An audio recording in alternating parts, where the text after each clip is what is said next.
Hello new normal India. आपने zero civic sense को भी नॉर्मल कर दिया और इसके लिए मैं आपको कॉन्ग्रेचुलेट करना चाहती हूँ। मैं ऐसा क्यों बोल रही हूँ, आप ये वीडियो एंड पिक्स देखिए, we will talk about this.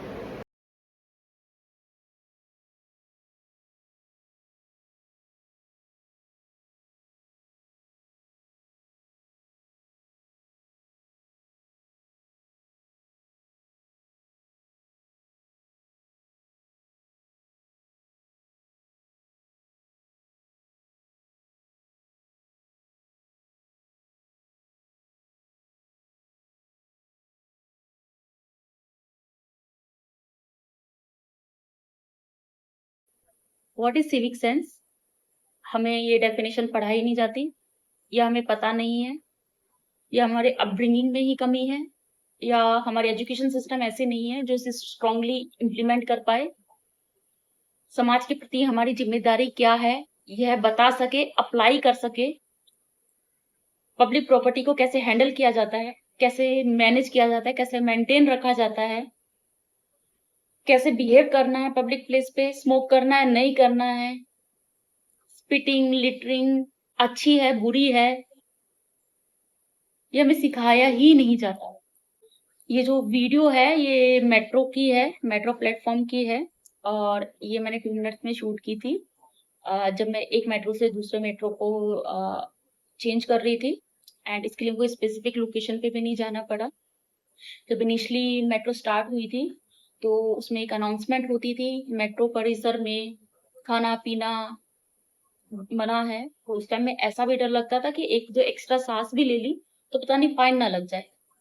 पर धीरे धीरे वो डर गायब हो गया है, क्योंकि लोगों ने इसे बिल्कुल ही नॉर्मल बना दिया है कि समाज के प्रति हमारी क्या जिम्मेदारी है, मेरा क्या जाता है, कि जो सोच है मेरा थोड़ी है, मेरा घर थोड़ी है, मेरा क्या जाता है, कौन देख रहा है, ये सब सोच के हम डे बाय डे हमारी ही कंट्री को, हमारे प्लेसेस को जिसपे हम डेली जाते हैं, जो हम डेली यूज करते हैं, उसे गंदा करते हैं। आप मुझे ये बताइए कौन सी कैटेगरी के ये लोग हैं? क्या ये लेबर है? क्या ये अनपढ़ है? क्या ये एजुकेटेड नहीं है? एक मेट्रो में जो ट्रैवल कर रहा है, वो आपको पता है आज के टाइम में ट्रैफिक की जो कंडीशन है, आप लोअर मिडिल क्लास से लेके अब हायर क्लास तक के लोग सब मेट्रो से ट्रैवल करते हैं अपना टाइम सेव करने के लिए। और जो भी पर्सन डेली अपने फूड मिल पे 100 या 200 रुपीज स्पेंड करता है, आई डोंट थिंक सो कि वो खाली लेबर ही क्लास है। ये लेबर क्लास वो है जो 5 रुपए भी सेव करने के लिए बस से ट्रैवल करता है, या सोचता है मेट्रो से भी कर रहा हूँ तो मेरा कोई एक्स्ट्रा खर्चा ना हो। तो आपको एक बात तो क्लियर है, जो ये पर्सन होते हैं जो हमारी सोसाइटी को गंदा करते हैं, उसका किसी क्लास से लेना देना नहीं है। जो फूड होता है वो हमें एनर्जी देता है, पर मुझे ये समझ में नहीं आ रहा कि जिस फूड को जब मैं लेने गई तब तक मुझ में एनर्जी थी, मैंने उसे इंजॉय किया, तब भी मुझ में एनर्जी थी। पर जैसे ही वो फूड खत्म होता है और जो वो फूड की प्लेट थी, कैन थी, वो एक ट्रैश में कन्वर्ट हो जाती है, तब मेरी वो एनर्जी सडनली सारी ड्रेन आउट हो जाती है, क्योंकि मुझ में इतनी भी एनर्जी नहीं बची होती उस प्लेट को, उस कैन को, या जो भी जो ट्रैश है उसको मैं खड़े होकर अपने पैरों पे चलकर नियर बाय डस्टबिन में डिस्पोज ऑफ कर सकूं, या फिर मैं उसे कैरी करके अपने घर ले जाऊं और अपने घर के डस्टबिन में उसे डाल सकूं। तो मुझ में इतनी भी हिम्मत नहीं बचती। तो ऐसा क्या फायदा है ऐसे फूड को खाने का? और जितने भी मेट्रो कॉरपोरेशन है और जो गवर्नमेंट है या इंडियन रेलवे है, जो या जो पब्लिक ट्रांसपोर्टेशन को मैनेज करती है, मैं उन सबको भी ये पूछना चाहती हूँ, आप एक ऐसी कंट्री में फैसिलिटी प्रोवाइड कर रहे हैं जो सफाई से ज्यादा गंदगी में ज्यादा बिलीव करती है, तो ऐसे लोगों को फैसिलिटी देने का क्या मतलब? एक प्लेटफॉर्म पे जहां पैसेंजर्स की खड़े होने की भी जगह नहीं होती, वहां पर वेंडर को फूड कार्ट अलॉट कर दी जाती है, और जितनी सिक्योरिटी पहले होती थी अब कोई सिक्योरिटी भी नहीं दिखती। वो वेंडर अपना प्रॉफिट कमाता है और जो उसके कंज्यूमर होते हैं वो उसकी सर्विसेज कंज्यूम करते हैं, और जो बाकी के लोग हैं वो इन दोनों के द्वारा जो कचरा फैलाया जाता है उसको एंजॉय करते हैं। हमारे देश में जो स्वच्छ भारत है, जो ये सफाई के जो अभियान होते हैं वो सीजनल होते हैं या वायरल होते हैं, तो थोड़े दिनों के लिए आते हैं फिर चले जाते हैं। स्वच्छ भारत का जो ब्रांड लोगो है, जो गांधी जी के स्पेक्स है, आई थिंक उसको भी सफाई की जरूरत है।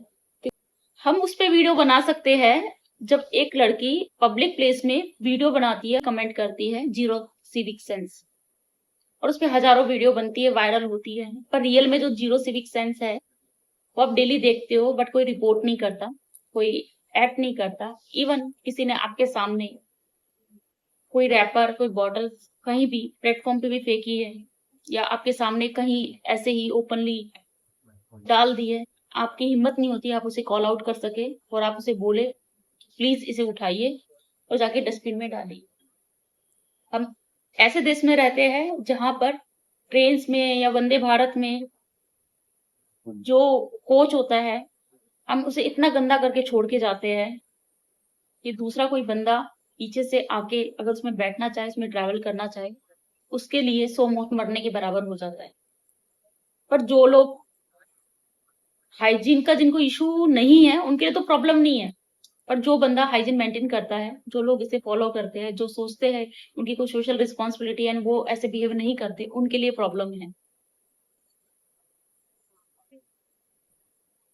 हमारे यहाँ एक कंपटीशन की भावना जो होती है वो बहुत कूट कूट के भरी हुई है।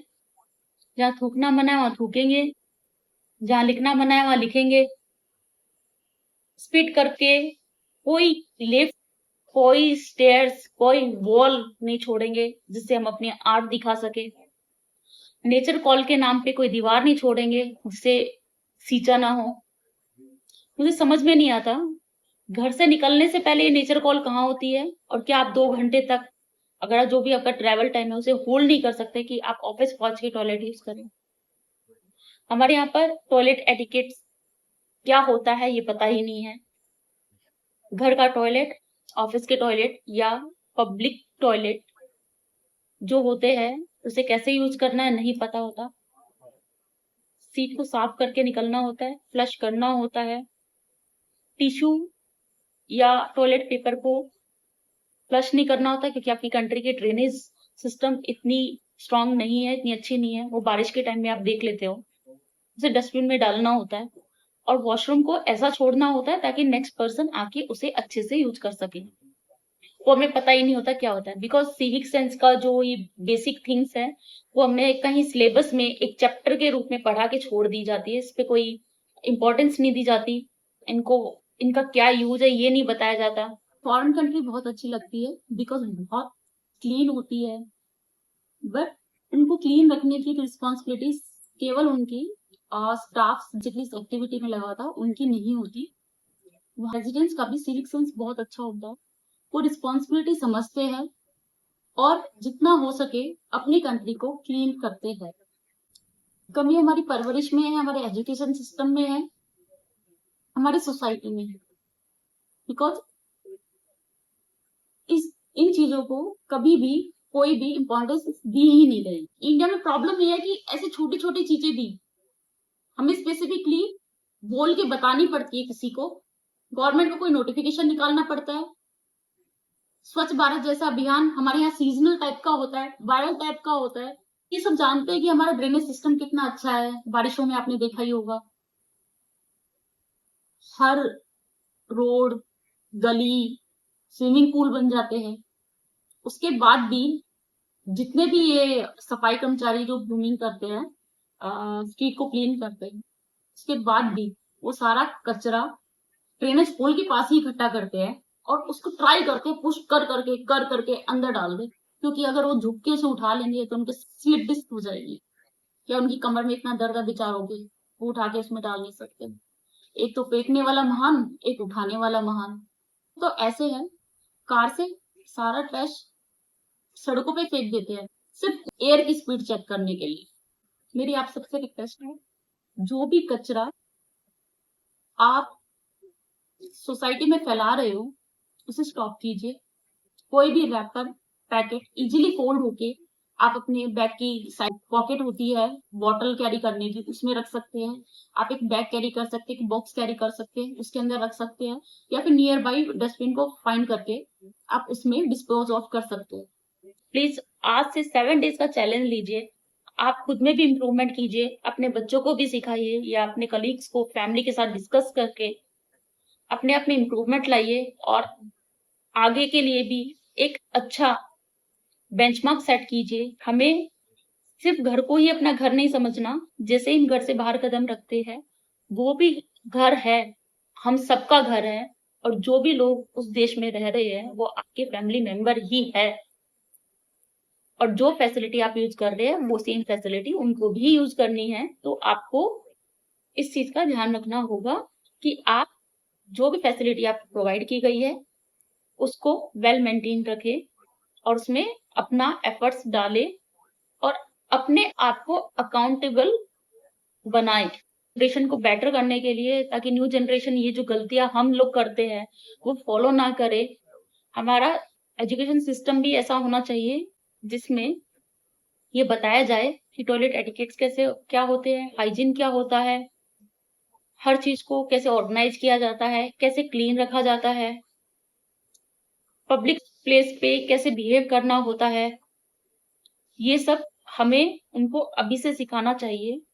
और जो लोग ये वीडियो देख रहे हैं, मैं बोलूंगी आप अपने आप में भी इम्प्रूवमेंट लाइए, अगर वो 1% चांसेस अभी भी बचा है तो। जो भी मैं पॉइंट डिस्कस कर रही हूँ आपको सही लग रहा है, आप अपने फैमिली में, अपने फ्रेंड्स के साथ, अपने कलीग्स में इसको डिस्कस कीजिए, ओपनली डिस्कस कीजिए। जितना डिस्कस करोगे उतना ही आप सोचोगे इसकी इम्पोर्टेंस क्या है, आप कुछ कर पाओगे, कुछ एफर्ट्स ले पाओगे, कुछ एक्शन ले पाओगे इस चीज़ को इम्प्रूव करने के लिए। आप ये मत देखिए कि मेरी रिस्पॉन्सिबिलिटी नहीं है, आपको अकाउंटेबल होना पड़ेगा। हमें इसी देश में रहना है। जब हवा साफ नहीं है, खाना फेक है, हर चीज़ में मिलावट है, आप भी अपना एफर्ट्स उसमें क्यों डाल रहे हैं कि जो प्लेस साफ था उसे और गंदा कर दिया जाए। फ्लश कैसे करना है, टॉयलेट सीट को क्लीन करके ही, वाइप आउट करके ही निकले, हैंड वॉश करें। पब्लिक टॉयलेट्स को जब भी आप यूज़ कर रहे हैं तो ऐसा यूज़ करें कि आपके जाने के बाद भी कोई उसे यूज़ कर सके। पब्लिक की कोई भी प्रॉपर्टी है उसको डैमेज ना करें, बंदरों की तरह उस पर लटके नहीं, वो आप ही के लिए बनाई गई है जो आप ही को हेल्प करेगी। कोई भी पब्लिक प्लेस को कूड़े का ढेर ना बनाएं। और अगर ये बातें आपको सही लग रही है तो ये बातें प्लीज़ शेयर कीजिए। मैं नहीं बोल रही कि ये वीडियो को शेयर कीजिए, ये जो टॉपिक है ये डिस्कस किया जाए सब लोगों के साथ। इस टॉपिक को डिस्कस कीजिए, इसकी थॉट को शेयर कीजिए जिससे कि कोई चेंज आ सके। Thank you.